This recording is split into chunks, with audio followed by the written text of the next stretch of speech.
So buckle up, folks, because the tell-all is back, and Kody has officially declared that he's entered his Batman era.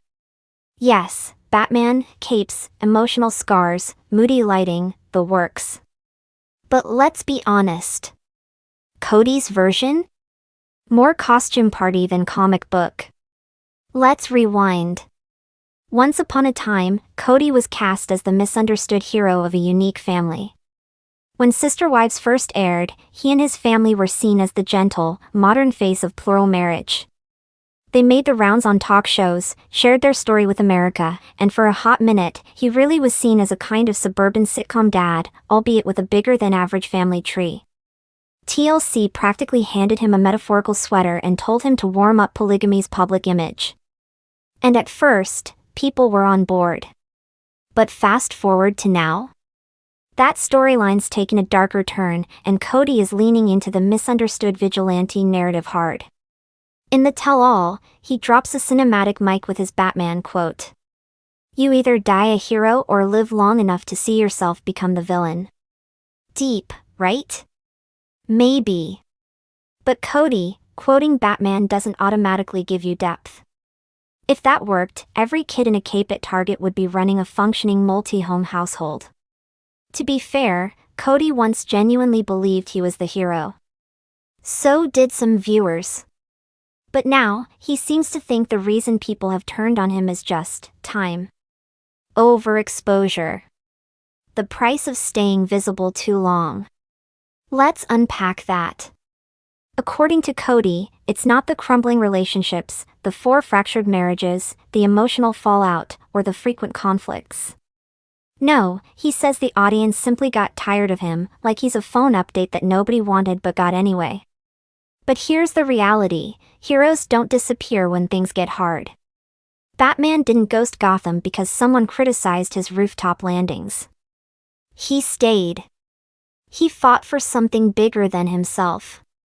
Kody, on the other hand, seems to think being present is what ruined things. Let's be real. Choosing to distance yourself from your family isn't some noble sacrifice. It's not emotional protection. It's avoidance. It's not heroic to opt out of parenting just because things are hard, or because one partner gets uncomfortable. In Batman's world, the Batmobile speeds toward danger. Kody's new convertible? More like it speeds away from meaningful conversations. It's not justice, it's just distance. And speaking of sidekicks, we can't forget Robyn. Kody's ride or die, defending her narrative like she's got a utility belt full of rebuttals. But instead of fighting crime, it feels more like fighting shipping fees and family tension. Let's revisit that famous line. You either die a hero or live long enough to become the villain. Batman said that as he took the blame to save others. Kody's using it to explain fan backlash, not to protect his family, but to defend his image. And that, right there, is the key difference. Bruce Wayne trained with ninjas and sacrificed comfort for justice. Kody couldn't figure out holiday logistics without blaming outside circumstances. Batman protected Gotham. Kody relocated to avoid drama. Let's just say this isn't the Dark Knight. This is more like the dim light. And that's being generous. In the end, fans didn't turn because they got bored, they turned because the carefully built image no longer held up. The emotional support, the leadership, the charisma? All started to fade. And the man beneath the image? Not quite the Gotham Guardian we were promised. Kody didn't live too long in the spotlight, he just ran out of people to cast in supporting roles while the cameras kept rolling. And quoting Batman won't save the day. Because here's the kicker, quoting a hero doesn't make you one. Until next time, stay thoughtful, stay aware, and remember, when someone tells you they're Batman, always check the cape. On the Tell-All Chronicles, Kody compared himself to Batman, but not the protecting Gotham from chaos version. More like the misquoting Batman while misunderstanding the plot entirely version. And honestly, we're still unpacking it. Now, let's take a deeper dive into the superhero fantasy that Kody seems to be living in. Because if Kody's Batman, then the Batcave must be wherever he stashes emotional accountability and a calendar with his kids' birthdays mysteriously blank. Let's talk about this so-called heroic sacrifice. Kody implies that he kept his distance because being around too much made things worse. Not because of conflict. Not because of choices. No, it was too much Kody, and the family just couldn't handle his greatness. That's the narrative. But in reality, it looks a lot less like a noble retreat and more like strategic avoidance wrapped in melodrama. Here's what Batman actually did. Took the fall for crimes he didn't commit. Vanished to keep people safe. Fought for justice while being hated. Here's what Kody did. Took the spotlight, not the fall. Vanished from family group texts. Fought for screen time while dodging responsibility. We are not the same. The hero who left his cape at the cleaners. Kody seems to think being misunderstood makes him deep. But confusion isn't complexity. It's just poor communication, or worse, denial with a side of theatrics. He's not battling crime in the shadows. He's battling return policies, therapy talk, and adult kids asking real questions. And let's address this Batmobile metaphor again. Batman's car was armor on wheels. Kody's ride is more like an escape pod, built for emotional evasiveness and mid-season exits. It's not just the vehicle that's miscast, either. The dynamic duo of Kody and Robyn has become a storyline of its own. Instead of Batman and Robyn saving the city, it's Kody and Robyn dodging tough conversations like their batterings. Robyn, bless her, has become the spokesperson for misunderstood loyalty. But there's a fine line between being supportive and rewriting history. And if you watch closely, every time Kody spirals into a metaphor, Robyn is right there to offer tissues and a timeline that conveniently skips over accountability. What Gotham actually needed. At the end of The Dark Knight Rises, Bruce Wayne leaves behind Batman not because he gave up, but because his mission was complete. He passed the torch. He helped build something lasting. Kody isn't passing the torch. He's guarding it. Hoarding it.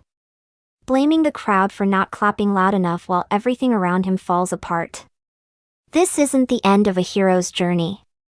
This is the unraveling of a narrative that no longer fits the facts. We're not dealing with a tragic hero. We're dealing with a man stuck in Act 2, refusing to grow. The truth behind the mask. If Kody wants to be seen as Batman, he needs to do what Batman did best, face the truth, even when it's brutal. Stand in the wreckage and take responsibility. Show up. Protect the people who need you even if they don't praise you for it. But so far, Kody's version of heroism looks a lot more like strategic distance and selective storytelling. Because ultimately, you don't become a villain just by sticking around too long. You become a villain when you choose pride over people. Closing thoughts. So no, Kody. You're not Batman. Not because you quoted him wrong. Not because you bought the wrong car. But because Batman was never the main character in his own mind, Gotham was. And if your whole family is Gotham, and they feel abandoned, then who exactly are you saving? Until next time, keep your metaphors sharp, your logic sharper, and remember, sometimes the real heroes aren't the ones who disappear, but the ones who stay and do the hard work. If part 1 was Kody thinks he's Batman, and part 2 was no seriously, here's why he's not, then part 3 is the inevitable truth. If Kody's quoting Batman, he's giving Joker energy. You heard me. Chaotic, misinterpreted, unpredictable, and always 2 steps behind his own narrative. This isn't a Dark Knight arc, it's a slow-motion villain origin story where the main character doesn't even realize he's the antagonist. Let's get into it. The Joker didn't want peace, he wanted a reaction. Sound familiar? Every time Kody shows up with a monologue about betrayal, overexposure, or why people just don't get him, it feels less like a father fighting for his family and more like someone fanning the flames, than wondering why everything's on fire. That's textbook Joker.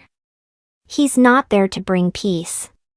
He's there to say he tried, but somehow everyone else is the reason it didn't work. The wives misunderstood him. The kids grew up and started thinking for themselves. The fans turned on him just because he stuck around too long. That's not the villain's curse, that's avoiding growth. Chaos disguised as clarity. Let's talk patterns. The Joker always insists there's a bigger picture. You wouldn't understand, he says. It's all part of the plan. And Kody? Same vibe. He talks about protecting Robyn. About not wanting to bring negativity into certain homes. About needing distance to preserve peace. But peace without connection isn't peace. It's silence. And silence in a plural family isn't stability, it's neglect with a bow on it. The Joker makes people think he's got some secret genius plan. But in reality, it's improvisation with face paint. And Kody's not painting his face, but he's definitely painting a version of events that doesn't match what we're seeing on screen. The laugh track. What does the Joker do when people challenge him? He laughs. What does Kody do? He deflects. When confronted by his kids, he gets defensive. When asked hard questions, he makes it about being misunderstood. When his relationships unravel, he blames emotional disloyalty. Meanwhile, what does emotional loyalty even mean when you've emotionally relocated to a one-wife bunker? Batman takes responsibility and changes. The Joker escalates and blames the city.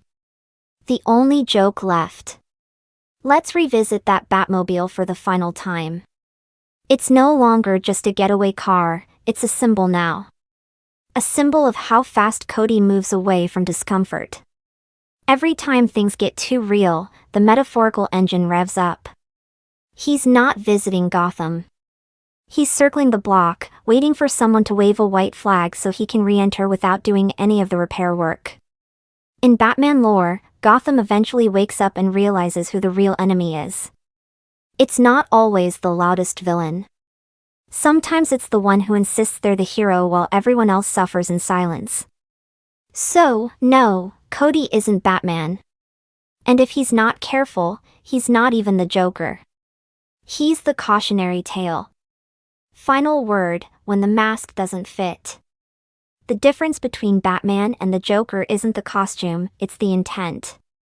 One shows up when it's hard. The other shows up only when there's something to gain. And Kody? You didn't just live long enough to see yourself become the villain. You talked yourself into the role, then blamed the audience when they noticed. We're not mad that you changed. We're just tired of being told the cape still fits when it's clearly been traded in for a hoodie of denial. Next week on Reality Check in Gotham. Will Kody quote Iron Man next? Is Robyn actually Alfred, or just the PR manager of the Brown Tower? And can someone please explain to Kody that emotional growth isn't a superpower, it's a responsibility? Until then, stay grounded, stay salty, and remember, you can quote every superhero in the book, but if you're not showing up for your family, you're not a hero. You're just in costume.